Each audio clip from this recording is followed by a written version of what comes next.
भारत एक विकास के राह पर, बड़ा बनने की राह पर चल पड़ा है, ये हो ना पाए, हिंदू समाज अपने स्व को समझ ना पाए और वैसे ही कटा बटा रहे, इसलिए बहुत प्रयास चल रहे हैं।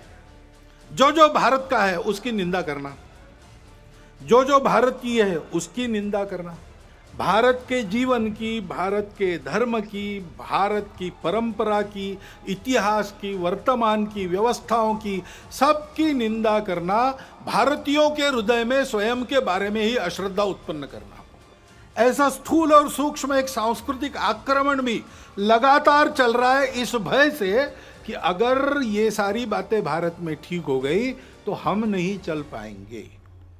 और गठबंधन भी ऐसे लोगों ने बना लिया है, सम्मिलित प्रयास करते हैं।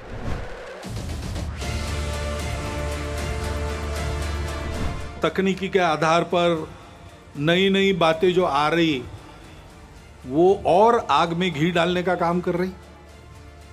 नियंत्रण नहीं है उसका। ओटीटी प्लेटफॉर्म्स है, उस पर कैसे कैसे चित्र आते हैं, क्या क्या आता है। अभी तो कोरोना में बालकों के हाथ में भी मोबाइल आ गया और ऑनलाइन तो देख ही रहे, और क्या देखते क्या नहीं इसका कोई नियंत्रण नहीं। और ओटीटी प्लेटफॉर्म पर क्या दिखाना इसका भी कोई नियंत्रण नहीं। देश में तरह तरह के नशीले पदार्थ आते, उनकी आदतें बढ़ रही है। वो कैसे रोकी जाए, कैसा हो, पता नहीं। उच्च वर्ग से लेकर तो बिल्कुल आखिरी आदमी तक समाज के जितने भी स्तर है, सब में भयंकर व्यसन। और उस व्यापार से आने वाला पैसा किसके हाथ में जाता है हम सबको पता है। देश विरोधी कार्यों में उसका उपयोग होता है। सीमा पार के देश उसको प्रोत्साहन करते हैं।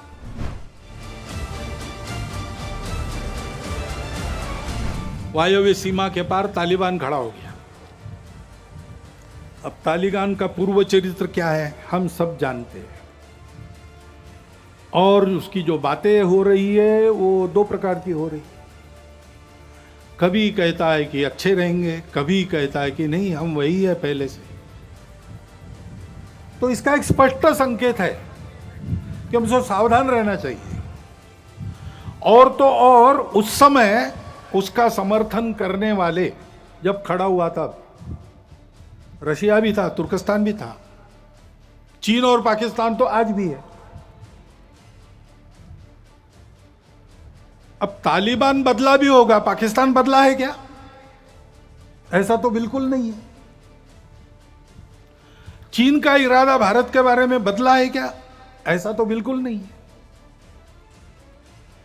और इसलिए यह मानते हुए भी हृदय परिवर्तन हो सकता है, बुरा से बुरा आदमी भी बदल सकता है, बातचीत से, संवाद से बातें हल होती है, प्रेम से, अहिंसा से मामला ठीक हो सकता है, इसको मानना चाहिए, इसके प्रयास भी जारी रखने चाहिए। लेकिन अपनी सावधानी, अपनी तैयारी को पूर्ण रखते हुए हमको सजग भी रहना चाहिए।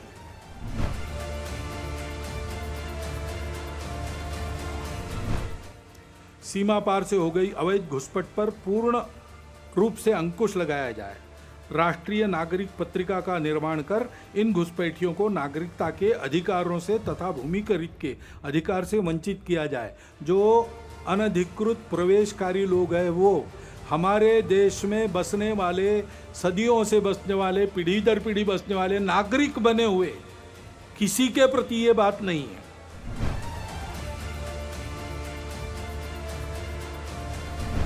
तो एक सब लोग आजकल कहते हैं, पहले इतना नहीं कहते थे, आजकल कहते हैं, वो कहते हैं ये जनसंख्या क्या क्या करेंगे, बढ़ती जा रही।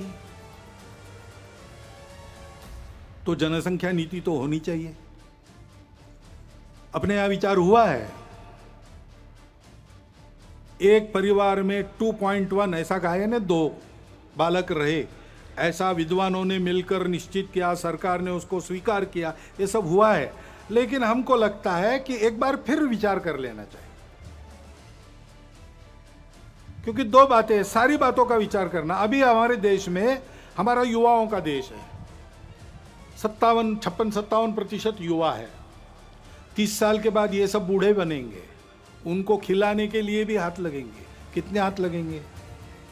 कितने लोगों को खिला सकेंगे, और उस समय जितने लोगों को खिलाना है उसके लिए काम करने वाले कितने लगेंगे? दोनों बातों का विचार करना पड़ेगा। इतना हम बढ़ेंगे तो पर्यावरण कितना झेल सकता है? हमारी माताएं उस दृष्टि से कितनी सक्षम है, उनको खुद के पैरों पर खड़ा रखने का सामर्थ्य, उनका सशक्तिकरण कितना हुआ है, वो कितनी प्रबुद्ध है, हम उनको कैसा ऐसा बना सकते? एक 50 साल आगे तक का विचार करके एक नीति बनानी चाहिए, और उस नीति को सब पर समान रूप से लागू करना चाहिए। क्योंकि जैसे जनसंख्या एक समस्या बन सकती है, वैसे जनसंख्या का असंतुलन भी समस्या बनती है, बन रही है देश में, दुनिया में। हम देख रहे हैं, सब लोग बोल रहे हैं।